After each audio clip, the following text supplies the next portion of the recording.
말씀을 묵상하면서 몇 가지 질문들이 계속해서 제 머릿속에 떠나지 않았습니다.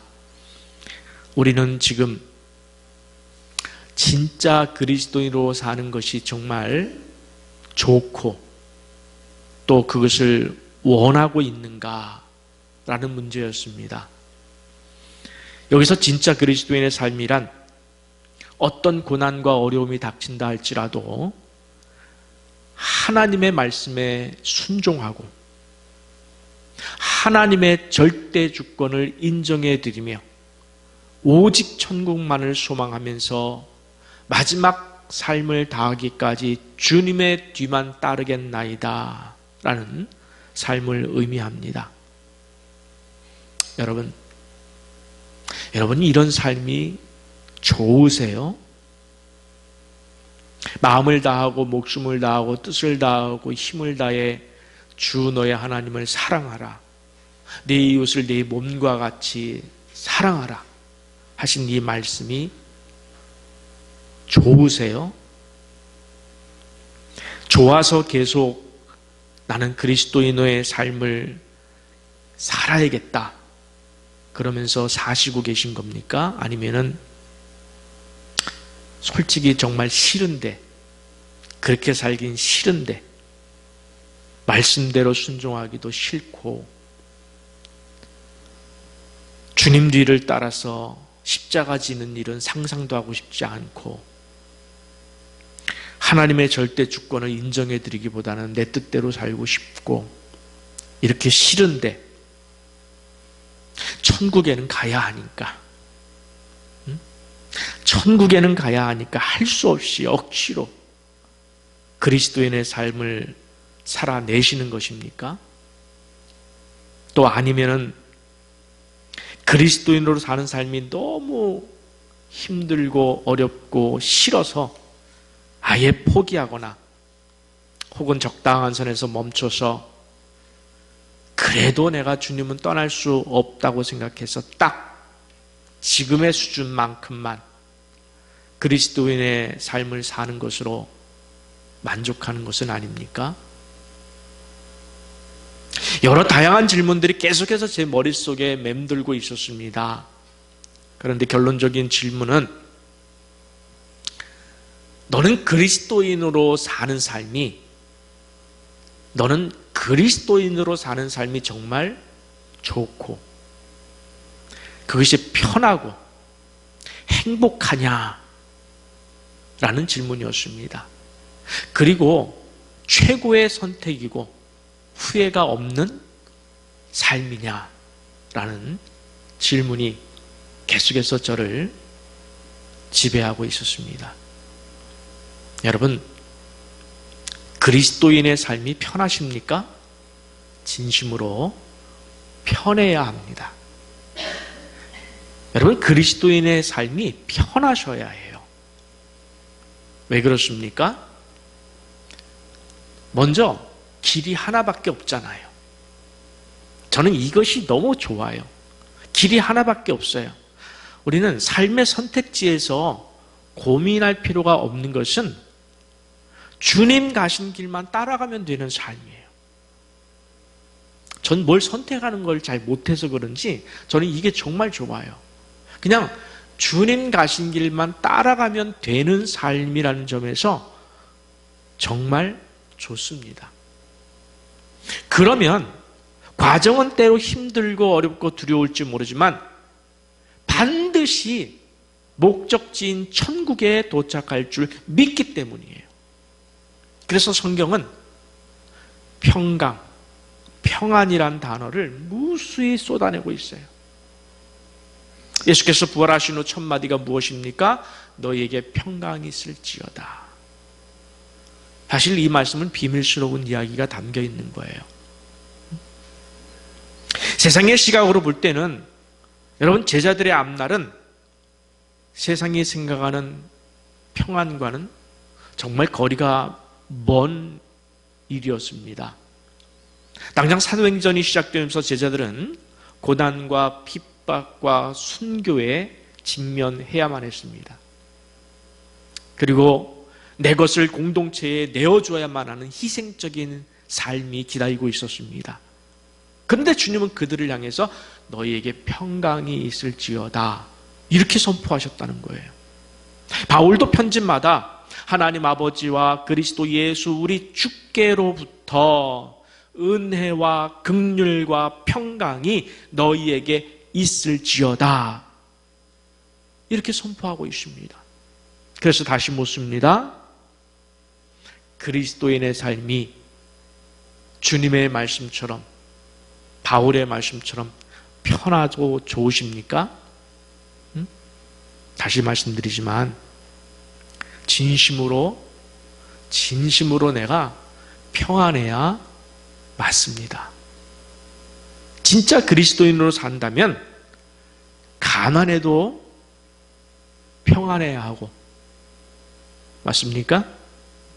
가난해도 평안해야 하고, 낮은 자리에서 멸시받아도 평안할 수 있고, 오해를 받고 핍박을 받아도 평안해야 하고, 실패하고 어려움을 당하고 건강을 잃어도 진짜 그리스도인의 삶을 산다면 마음이 심령이 평안할 줄 믿습니다. 어떻게 그럴 수 있을까요? 어떻게 그렇게 살 수 있을까요? 하나님이 오직 내 인생의 유일한 주인임을 내가 주인이 아니라 하나님이 주인임을 인정하기 때문이에요. 어떻게든 지금 내가 그분이 원하시는 길을 가고 있기 때문이에요. 지금 상황이 여러 가지로 나쁘고 좋고의 문제를 떠나서 내가 지금 그분이 원하는 길을 가고 있다는 이 사실 하나만으로 마음이 놓여야 돼요. 마음이 평안해야 됩니다. 아니, 평안을 주십니다. 성령께서 우리의 마음을 만지사 가난해도 실패해도 아파도 평안을 주십니다. 평안을 주십니다. 비록 그 길이 가시밭길이고 고난과 핍박과 죽음의 길이라 할지라도 오직 그 길 끝에서만, 바로 주님이 원하시는 그 길 끝에서만 주님을 만날 수 있어요. 주님은 그 길에만 서 계셔요. 다른 길의 끝에서는 서 계시지 않아요. 오직 주님이 원하시는 그 길의 끝에만 서 계시기 때문에 우리에겐 선택의 여지가 없습니다. 그 길 가는 길밖에 없어요. 주님 만나려면. 주님 만난다는 게 무슨 뜻이죠? 천국에 가려면. 여러분, 염려와 두려움이 없는 정말로 평안한 삶의 이 길을 저와 함께 끝까지 가실 수 있기를 간절히 축원합니다. 바울은 지금 예루살렘 방문을 앞두고 에베소 교회에 작별 인사를 하면서 그동안의 심경을 정리하고 있습니다. 사도행전 20장 19절 말씀을 보겠습니다. 곧 모든 겸손과 눈물이며 유대인의 관계로 말미암아 당한 시험을 참고 주를 섬긴 것과 라고 했어요. 복음 전도자는 겸손할 수밖에 없어요.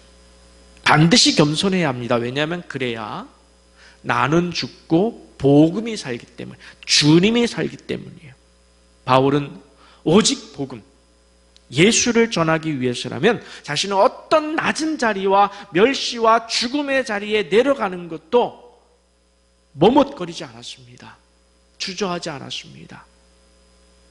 대표적으로 한 군데만 좀 보면은 바울이 안디옥에서 전도할 때 그 지역의 유대인들로부터 심한 박해를 받고 거기서 그냥 쫓겨났어요. 여러분, 말이 쫓겨났다는 것이, 박해 속에서 쫓겨난다는 것이 얼마나 무서운 일입니까? 두려운 일입니까? 그 후에 이고니온으로 가서 이제 복음을 증거하는데, 그곳에서도 이방인과 유대인들이 바울 일행을 모욕하면서 돌을 들어 치려고 달려들 정도로 적대적이었습니다. 다시 또 도망쳤어요. 이고니온을 빠져나와서 루스드라와 더베로 가서 복음을 전하는데, 이번에는 앞서 지나왔던 안디옥과 이고니온에서부터 원정까지 온, 거기서부터 쫓아온 그 사람들에게 박해를 받았는데, 결국 그들은 바울을 돌로 쳐서 죽였습니다. 돌로 쳐서 죽였어요. 정확히 표현하면 죽은 줄로 알고, 죽였다고 생각해서 죽은 줄로 알고 시체를 끌어다가 시외에 갖다 버렸습니다. 그리고 돌아갔어요. 바울이 죽은 줄로 아는 거예요. 물론 거기서 완전히 죽지는 않고 다시 살아납니다. 여러분, 이런 과정을 바울이 뭐라고 표현하냐면 딱 두 마디로 표현했어요. 모든 겸손과 눈물이며.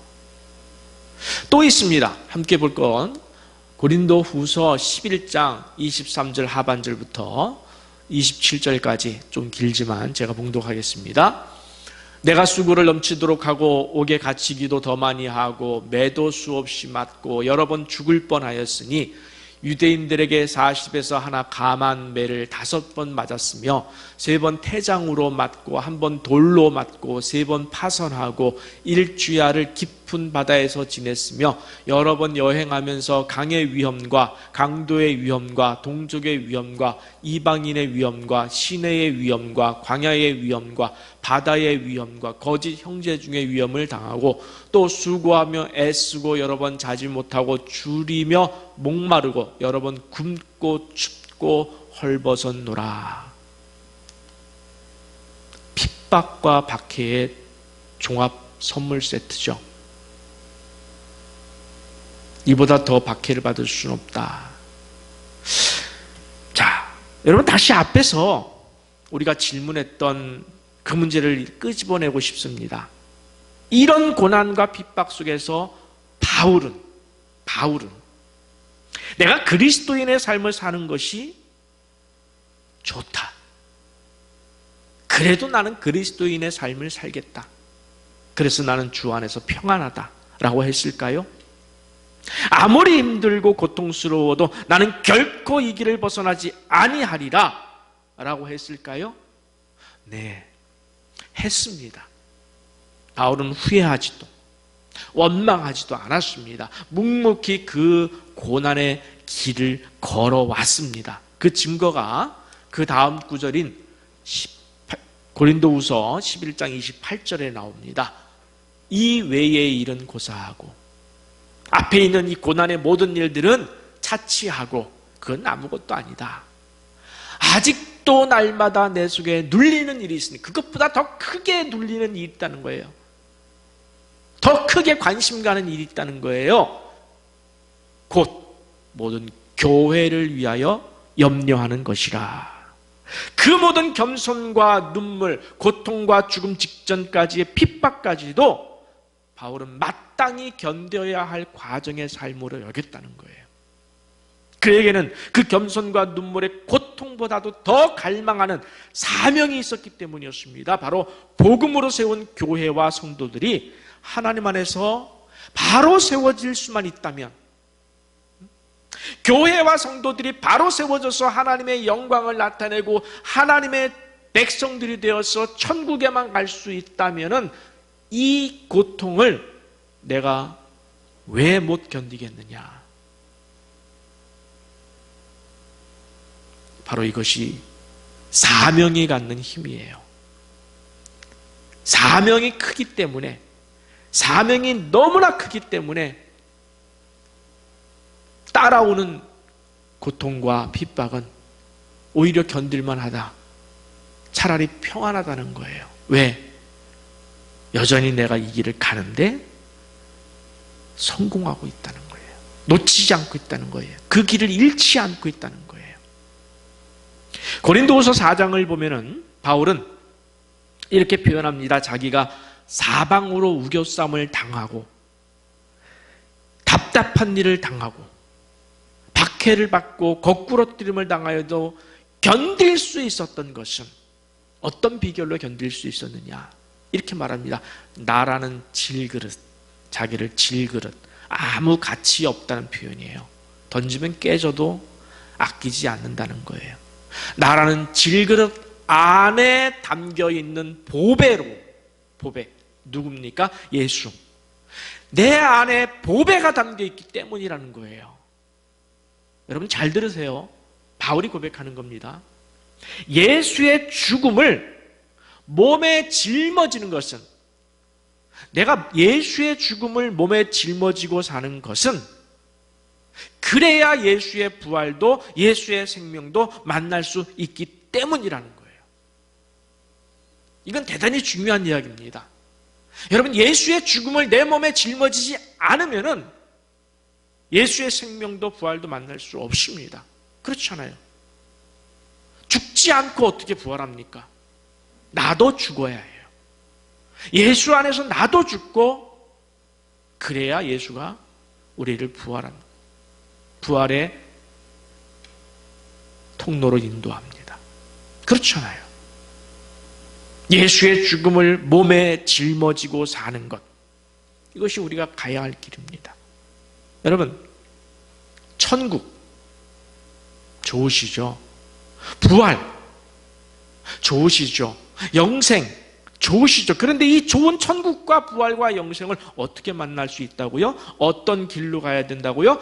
유일한 길, 예수의 죽음을 몸에 짊어져야 되는 거예요. 예수님께서도 말씀하셨잖아요. 자기 십자가를 지고. 예수의 죽음을 내 몸에 짊어져야만 우리는 천국과 부활과 영생을 만날 수 있습니다. 이것은 only way. 다른 길은 없습니다. 오직 한 길이에요. 편하고 안락하고 내 뜻대로 내 맘대로 살고, 주님 가신 길은 외면하고, 십자가는 멀리하고, 고통과 고난의 길은 피해버리고, 그냥 입으로만 천국과 부활과 영생을 저 사모해요. 예수님 믿습니다. 아무리 그래서 그 구원의 문제가 해결되는 게 아니에요. 구원의 문제는 예수의 죽음을 짊어진 자에게 구원과 부활과 영생이 주어진다는 겁니다. 그래서 바울은 그 길 가기를 주저하지 않는 거예요. 두 번째로 바울은 주저없이 복음을 외쳤습니다. 본문 사도행전 20장 20절과 21절을 봉독하겠습니다. 유익한 것은, 이게 포인트예요. 유익한 것은 무엇이든지 공중 앞에서나 각 집에서나 거리낌이 없이 여러분에게 전하여 가르치고, 유대인과 헬라인 애들에게 하나님께 대한 회개와 우리 주 예수 그리스도에 대한 믿음을, 회개와 믿음을 증언한 것이라. 어느 분이 목회자들을 모아놓고 이런 말씀을 하셨다고 합니다. 여러분, 성도들을 많이 모으려면 복음을 적당히 전하세요. 여러분, 적당히라는 표현이 무슨 말인지 아시죠? 적당히 전하세요. 복음을 세게, 온전하게 성경 그대로 전하면 성도들을 많이 모으는 일은 포기하세요. 큰 교회 목사님들에게 누가 되라고 하는 말씀은 결코 아닙니다.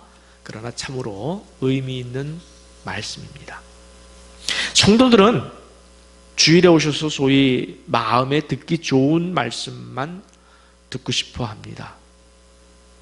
부담되는 말씀이 선포되면 이미 정한 내 기준 속에서 마음에서 밀어냅니다. 여기 나와 있는 이 말씀처럼 회개하라. 여러분, 회개하십시오. 모든 일에 믿음으로 사시고 순종하면서 극복하십시오.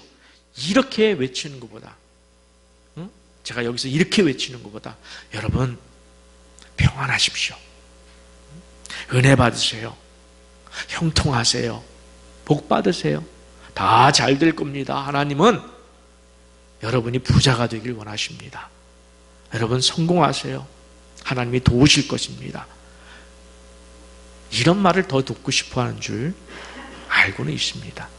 그런데 자, 여러분 한번 생각해 보겠습니다. 이런 말씀들이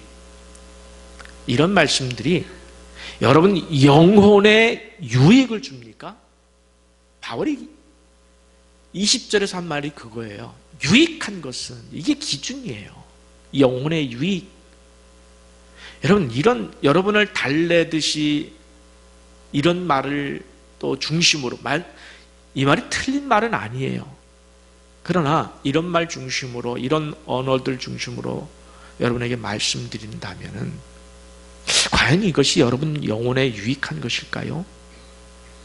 아니에요. 지금 당장은 마음에 위안이 될지 모르지만 진짜 영혼에 유익을 주는 말씀은 다른 것 없어요. 이 성경 그대로, 이 성경을 날 것으로, 날 것이라는 것은 무슨 뜻이죠?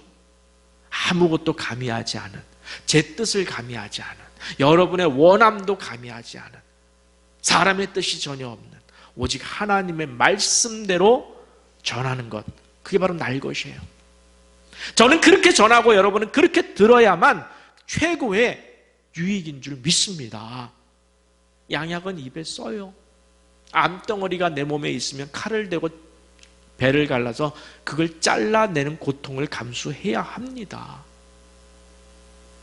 쓰다듬어서 되는 문제가 아니에요.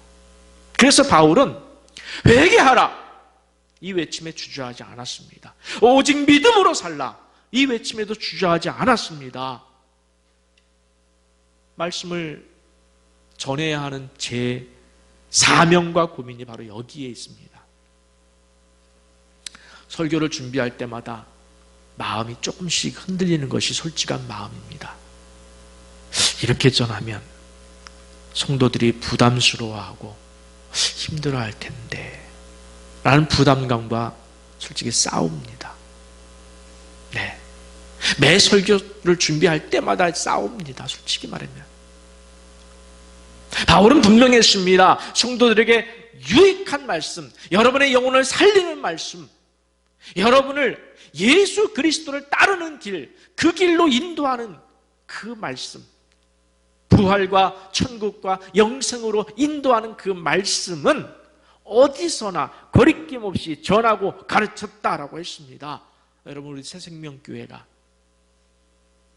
그런 교회가 될 수 있도록 기도 여러분이 해주시기를 바랍니다. 왜 여러분이 기도해 주셔야 되는지 아시죠? 저도 기도합니다만 여러분이 기도해야 합니다. 그래야 여러분의 영혼에 유익이 되기 때문에 그런 거예요. 목사님, 하나님, 우리 목사님이 제 영혼에 유익된 말씀을 전하게 해주세요. 기도하셔야 돼요. 성도들 눈치 보지 아니하고 오직 하나님의 말씀을 날 것으로 전하게 해주세요. 그 말씀만이 제 영혼의 양약이 될 줄 믿습니다. 순종하겠습니다. 여러분 기도해 주셔야 돼요. 그래야 여러분 영혼이 살아나야 됩니다. 여러분 영혼이 살아나야 돼요.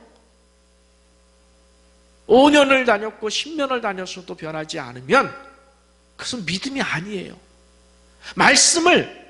이 말씀이 무슨 말씀입니까? 여러분, 창조주 하나님의 말씀이에요. 이 말씀을 5년을 들었고 10년을 들었으면 변해야 되는 거예요. 변해야 되는 거예요. 내 삶이, 가치관이, 삶의 방법이. 그래야 내 영혼이 살아나는 겁니다. 내 영혼이 살아나야 되지 않습니까? 그래야 여러분의 삶의 그 끝에서 부활의 예수님을 만날 수 있고 생명과 천국의 예수님을 만날 수 있기 때문에 제가 이렇게 피를 토하듯 여러분에게 말씀을 드리는 것입니다. 다른 복음은 없어요. 다른 복음은 없어요. 세 번째로, 그리스도인은 복음을 위해서라면 그 앞에 아무리 큰 위험이 기다리고 있다고 할지라도, 사자가 입을 벌리고 있고 낭떠러지가 기다리고 있다 할지라도 그 길을 가야 한다는 것입니다. 함께 사도행전 20장 22절에서 24절 제가 봉독하겠습니다. 보라, 이제 나는 성령에 매여 예루살렘으로 가는데 거기서 무슨 일을 당할는지 알지 못하노라. 오직 성령이 각 성에서 내게 증언하여 무엇이? 결박과 환난이 나를 기다린다 하시나. 내가 달려갈 길과 주 예수께 받은 사명 곧 하나님의 은혜의 복음을 증언하는 일을 마치려 하면은 나의 생명조차 조금도 귀한 것으로 여기지 아니하노라. 할렐루야.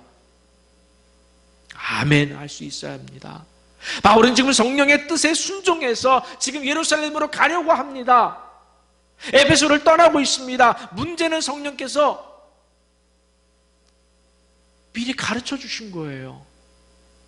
네가 예루살렘에 가면은 기다리고 있는 것이 있는데 무엇이 기다린다고요? 결박과 환난이 기다리고 있다. 이렇게 성령께서 말씀을 해 주셨어요. 사도행전 21장에 가면은 아가보라는 선지자가 나오는데 그가 바울의 띠를 가져다가 자기 손과 발을 잡아매고서 수족을 잡아매고서는 이렇게 말합니다. 성령께서 말씀하시는데 예루살렘에서 유대인들이 이같이 이 띠 임자를 누구죠? 바울을 결박하여 이방인의 손에 넘겨주리라. 이렇게 예언을 할 정도였습니다. 그리고 실제로 바울은 예루살렘으로 가서 결박과 환난이 기다리고 있음을 알면서도 갔습니다. 왜? 그 길밖에 없기 때문에. 바울로서 자기가 살아가야 될 그 길은 그 길밖에 없는 거예요. 성령께서 내가 예루살렘에 가기를 원하신다는 거, 그 길밖에 없기 때문에 간 거예요. 가서 성령께서 말씀하신 대로 예루살렘에 있는 군중들에 의해서 이방인 로마 군인들에게 넘겨졌습니다. 쇠사슬로 결박을 당했습니다. 이리저리 끌려다녔습니다. 감옥에 갇혔습니다. 40여 명이나 되는 유대인들은 바울을 죽이기로 작정하고 매복하고 있었습니다. 그들은 우리가 바울을 죽이기 전에는 먹지도 않고 마시지도 않겠다, 이런 맹세까지 할 정도로 살벌한 상황이었습니다. 여러분이라면 이런 상황에서 가시겠습니까?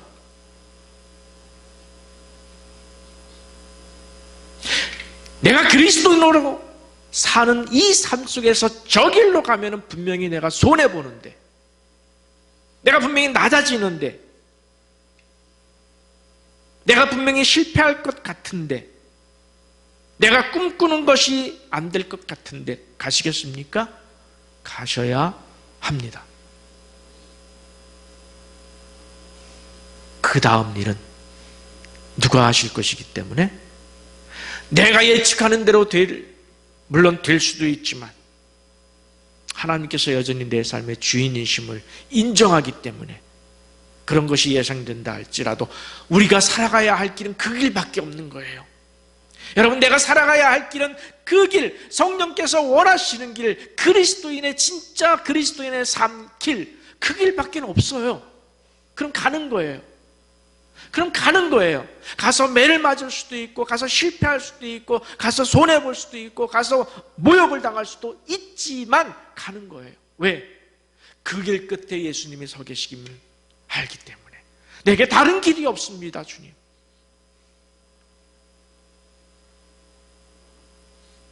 바울은 그 길을 갈 때 어떤 마음으로 갔는지 한번 보겠습니다.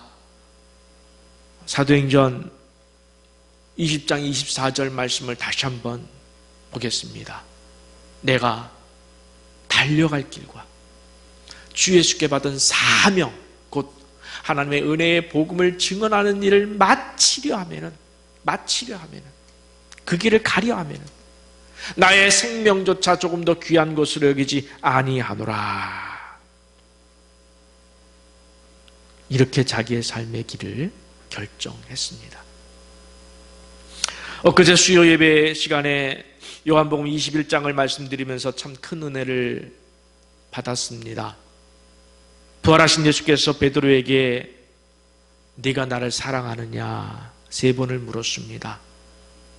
그리고 베드로에게 말씀하시기를 네가 늙어서는 네 팔을 벌리리니 남이 내게 띠띠우고 원하지 아니하는 곳으로 데려가리라 라고 베드로의 미래의 삶을 미리 말씀해 주셨습니다. 어떤 삶이겠어요? 팔을 벌리고 죽는 삶, 십자가에 달려 죽으리라. 이것이 너의 미래의 삶이다. 그러면서 예수님이 베드로에게 하는 말이 있어요. 하신 말이 있어요. Follow me. 나를 따르라. 나를 따르라. 무슨 말이죠? 십자가를 향해 가라. 같이 가자. 네 앞에는 십자가가 있다. 같이 가자. 또 조금 후에 다시 이 말씀을 하십니다. 너는 다른 일에는 신경 쓰지 말라. 베드로가 다른 사람에 대해서 관심을 갖고 말하니까 그 일에는 신경 쓰지 말고 너는 나를 따르라. 십자가를 향해 같이 가자. 나를 따르라라는 말씀은 제자들을 처음 부르실 때 하셨던 말씀입니다. 여러분, 내 신앙이 진짜인지 가짜인지 어떻게 판별할 수 있을까요? 여러분 스스로 판별하려고 하지 마십시오. 여러분 스스로 진짜 신앙이고 가짜 신앙인지를 판별할 수가 없어요. 여러분, 내 신앙이 진짜인지 가짜인지는 내가 지금 가는 길, 가고 있는 길, 가고자 하는 길, 그 길이 주님이 가신 길인가를 보시라는 거예요. 예수님께서 가신 길인가, 성경에서 가라고 하는 길인가, 아니면 아닌가, 이것이 판별식입니다. 주님이 십자가를 지고 가시면서 자기 십자가를 지고 나를 쫓으라 했으면 우리도 십자가를 지고 그분을 따라가는 길이 내 인생에서 주어진 유일한 길이에요. 바울이 생애 마지막에 뭐라고 그랬습니까? 나는 선한 싸움을 싸우고 나의 달려갈 길을 마치고 믿음을 지켰으니 라고 고백할 수 있었던 것은 사명 앞에서는 나의 생명조차 조금 더 귀한 것으로 여기지 않았기 때문인데, 여러분 묻습니다. 여러분의 생명조차, 여러분 복음 앞에서, 예수 앞에서, 천국에 가야 하는 우리의 사명 앞에서 나의 생명조차 조금 더 귀한 것으로 여기지 않으시겠습니까? 하셔야 해요. 여러분, 이 땅에 너무 미련 갖지 않으시기 바랍니다. 언젠가는 가야 돼요. 언젠간 떠나야 돼요. 떠나는 과정에서 어쩌면 고통의 순간이 있을 수도 있지만 그 고통의 순간은 짧습니다. 영원한 천국에 들어가느냐 못 들어가느냐의 문제라면은 바울의 말처럼 나의 생명조차 조금 더 귀한 것으로 여기지 않았을 때에 그 길 끝에서 주님을 만날 수 있는 것이지, 내가 기껏 그런 길 다 피하고 이것이 진짜 신앙이야 라고 갔을 때 그 길 끝에 주님이 안 계신다면 어찌 하시겠어요? 여러분의 신앙의 그 길 끝에 주님이 안 계신다면 전 그게 무서운 거예요. 전 그게 무섭지, 내가 이 길을 가는데 따르는 괴로움과 어려움과 실패, 그건 안 무서워요. 솔직히 말해요. 그게 무서워요. 내가 가는 이 믿음의 길 끝에서 주님을 못 만날까 봐. 그래서 다시 한번 앞에서 질문했던 질문을 우리 진지하게 한번 다시 드리고 싶습니다. 여러분은 진짜 그리스도인의 삶을 사는 것이 이제 좋으세요? 목사님, 이제 정말 좋습니다. 왜냐하면 저도 오직 그 길만 주님이 가신 길이고 오직 그 길 끝에서만 주님을 뵐 수 있기 때문에, 그것을 믿기 때문에 진짜 그리스도인의 삶을 살아가겠습니다. 제가 그 길을 걷고 있다는 것이 너무 좋습니다. 제가 그 길을 따라가고 있다는 것이 너무 좋습니다. 그래서 평안합니다. 가난해도 평안하고, 육신이 조금 아파도 평안하고, 세상적으로 제가 못난 모습이어도 괜찮습니다. 사람들이 손가락질해도 괜찮습니다. 모욕을 줘도 괜찮습니다. 내가 가는 그 길 끝에 주님 계신 것을 내가 믿기 때문에, 오직 말씀을 날 것으로 듣고 그 말씀에 순종하기 때문에 저는 오늘도 평안합니다. 이러한 고백을 하실 수 있기를 축원합니다. 주님께서 우리에게 두려워하지 말고 염려하지 말라고 했습니다. 주님이 같이, 아니 앞서 그 길을 가시겠다고 하셨습니다. 말씀에 대한 순종 때문에 겪을 고난과 십자가의 길, 베품과 나눔과 희생과 섬김의 길을 가시면서 이제 오직 말씀과 기도로 그 길을, 이정표를 잃어버리지 말고, 잃지 말고 그 길 끝에서, 여러분의 삶의 신앙의 그 길 끝에서 반드시 예수님을 만나실 수 있는 여러분 모두가 되시기를 간절히 축원합니다. 함께 일어나서, 이제 이 찬양도 몇 주 동안 계속 드렸기 때문에 많이 익숙하리라 믿습니다. 주님 손에 맡겨드리리. 나의 삶 주님께, 주님 손에 나의 삶 붙드네. 나 주의 것 영원히.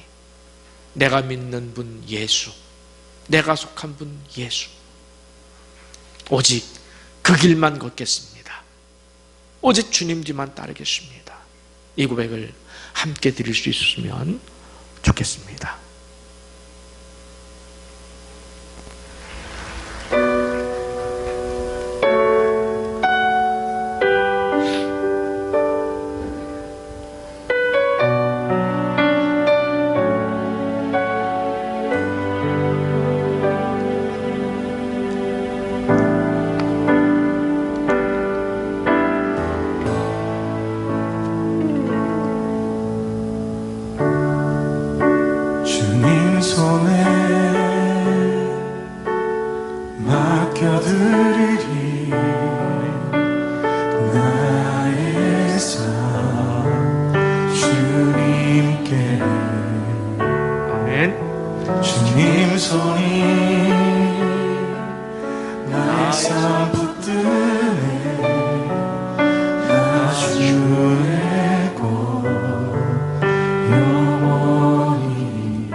내가 믿는 분 예수, 담대하게 외치고, 내가 믿는 분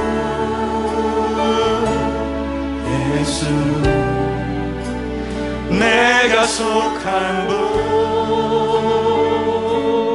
예수, 삶의 이유 되시네. 아멘. 내 노래 되시네. 전심으로 주와 함께 걸어가리라. 아멘. 주와 함께 걸어가리라. 모든 길을 주시네. 아멘. 믿습니다. 주 뜻 안에 나 살아가리. 주의 약속을 영원해.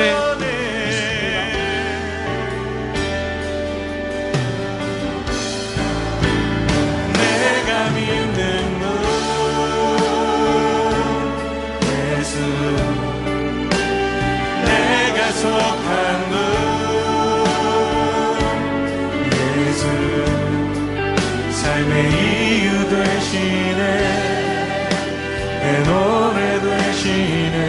내가 믿는 진심으로 그분 앞에 손을 높이 들고 경외하면서 찬양. 내가 속한 곳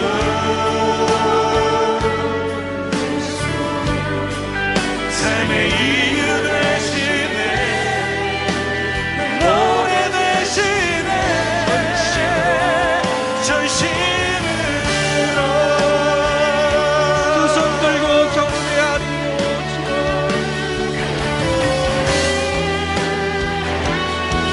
오직 그 길만 가겠습니다. 그 길 끝에서 주님 만날 줄 믿습니다. 주님 만나야 합니다. 천국 가야 합니다. 오 주님, 길을 잃지 않게 하여 주옵소서.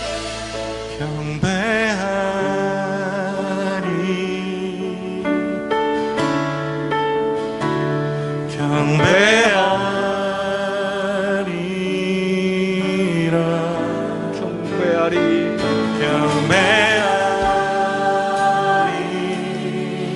오 주님,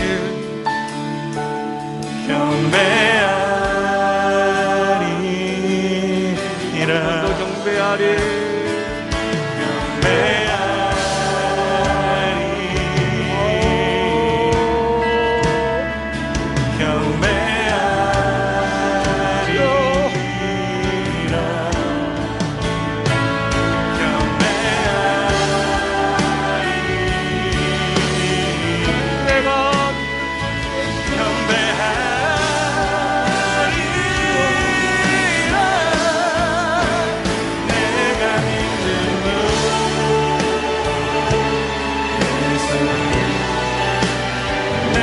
속한 곳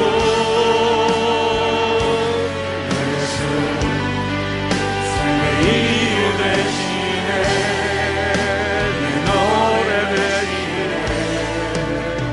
내가 믿는 주님, 아멘. 예수 내가 속한 곳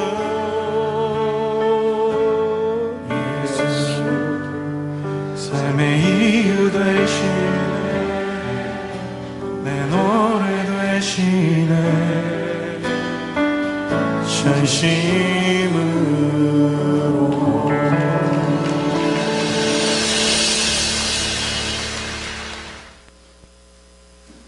걸어가시고 또 걸어가신 만군의 주, 창조주, 내 인생의 주인, 우리 모두의 주인 되신 여호와 우리 주 아버지 하나님, 감사합니다. 이 시간 예배자로 설 수 있게 해주셔서 감사합니다. 오 주님, 예배자로 섰지만 진정한 예배자인가 돌아보게 하여 주시옵소서. 그리스도인이라고 했지만 진짜 그리스도인인가 점검하게 하여 주옵소서. 내가 사는 이 삶의 길 끝에서 주님을 만날 수 있을까? 이렇게 살아도 주님이 기뻐하실까? 이것이 진짜 믿음일까? 진짜 믿는다면 내가 이렇게 살아도 될까? 주여, 다시 한번 길을 바로 보게 하여 주시사 내 앞에 눈에 보이는 낭떠러지와 결박과 환난과 가난과 모욕과 손해와 어려움들이 내 눈앞에 펼쳐져 있다 할지라도 그 길밖에 갈 길이 없다면, 그 길이 주님이 인도하시는 길이라면, 성령께서 가라고 하신다면 가겠습니다. 가야 합니다. 왜냐하면 그 길 끝에만 주님이 계시기 때문입니다.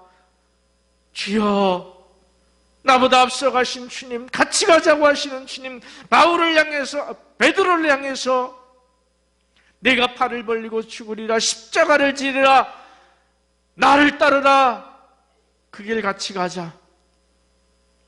주님이 원하시는 길이라면 가겠습니다.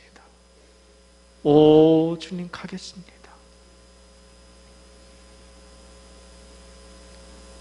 주님이 따르라면 따라야죠. 가라면 가야죠. 오라면 와야죠. 이것이 진정한 믿음인 줄 믿고 오늘 주님 앞에 섭니다. 연약한 저희들을 도와 인도하사 결단하게 하시고, 시간이 없습니다. 언제 불러가실지 모르는 인생인데 결단하게 하시고 오늘 주님 그 길을 걸어갈 수 있는 사랑하는 새생명 가족들 모두가 될 수 있도록 축복하여 주시옵소서. 이제는 우리 구주 예수 그리스도의 은혜와 우리 아버지 되신 하나님의 무한하신 사랑하심과 지금도 우리 안에 내주하사 말씀을 가르쳐 주시고 말씀에 생각나게 하시고 말씀을 듣게 하시는 성령 하나님의 크고 놀라운 은총이, 주님이 따르라면 따라야죠. 오직 한 가지 원칙, 한 가지 기준, 이 기준으로 결단하기로 또 가기로 결단하는 주의 백성들 머리 위에와 가정과 생업과 몸된 교회 위에 영원토록 함께 있을지어다. 아멘. 아버지 감사합니다. 오, 우리 주님 감사합니다.